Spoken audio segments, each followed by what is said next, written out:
Avez-vous remarqué? Ouvrez-vous votre Bible pour faire attention à ce qui a été écrit. Genèse 37, le verset 1 dira ceci. Jacob demeura. Remarquez-vous, Jacob demeura. Et puis, au chapitre 46, le verset 1, on dira Israël partit. Avez-vous remarqué que Jacob s'arrêtera? Votre Jacob vous dira, ça va, tu es déjà riche, tu es déjà un grand pasteur, tu es déjà un grand docteur, tu es déjà millionnaire. Votre Jacob refusera à ce que vous puissiez, n'est-ce pas, faire de nouvelles expériences. Jacob arrive à Canaan, frère bien-aimé, loin d'Ésaü qu'il a cherché pendant des années, loin de Laban qui lui a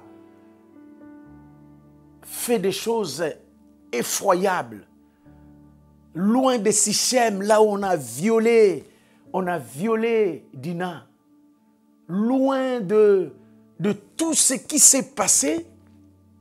Il va avoir comme un temps de répit en disant, Seigneur, j'ai assez travaillé, en tout cas, maintenant, tu peux me rémunérer. Remarquez-vous comment est-ce que Dieu écrit, n'est-ce pas, d'une manière droite, mais avec des lignes courbes. Parce qu'il arrive à Canaan, il se dit, là, c'est bon. Mais remarquez-vous comment est-ce que la Bible met en parallèle ces deux versets? Jacob demeure. Jacob refuse le fait d'être nomade. Jacob refuse le voyage. Jacob se dit lui-même, ça y est, le plan de Dieu est fait. Je suis arrivé. Pendant que Israël, son homme intérieur, le combattant, celui qui est toujours prêt à lutter avec Dieu et les hommes, la Bible déclare cette partie-là partie, n'est-ce pas? Israël partit. Remarquez-vous, c'est que c'est Jacob qui reste, qui demeure, mais Israël part toujours. Avez-vous remarqué, au plus longtemps que tu resteras en mode Jacob, tu te suffiras de toutes les acclamations, de tous les fleurs qu'on te donne, de tous les titres qu'on te donne, archevêque, évêque, de tous les titres qu'on te donne, patron ou pao et consort. Mais si tu veux réfléchir en mode Israël, tu vas toujours chercher à aller de l'avant. Jacob demeura, mais Israël partit.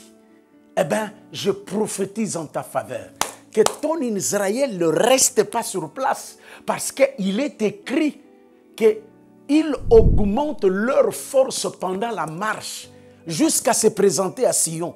N'est-ce pas? Ce n'est pas pendant que tu es assis là sur tes acquis que tout va y aller. Non, il faut marcher.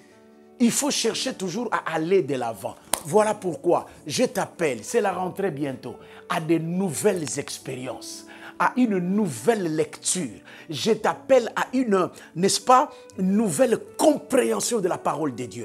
Je t'appelle à quoi? Je t'appelle à un nouveau dévoilement. Voilà, le dévoilement s'est fait par étapes, mais je t'appelle à un nouveau dévoilement. Remarquez-vous, bien-aimés, que Jacob reste, demeure, mais Israël part. Partons à la nouvelle conquête. Partons à la nouvelle évangélisation. Partons à de nouvelles églises. Partons à de nouvelles idées. Partons à des eaux profondes encore, à une nouvelle profondeur. Avez-vous remarqué que Dieu vous bénisse?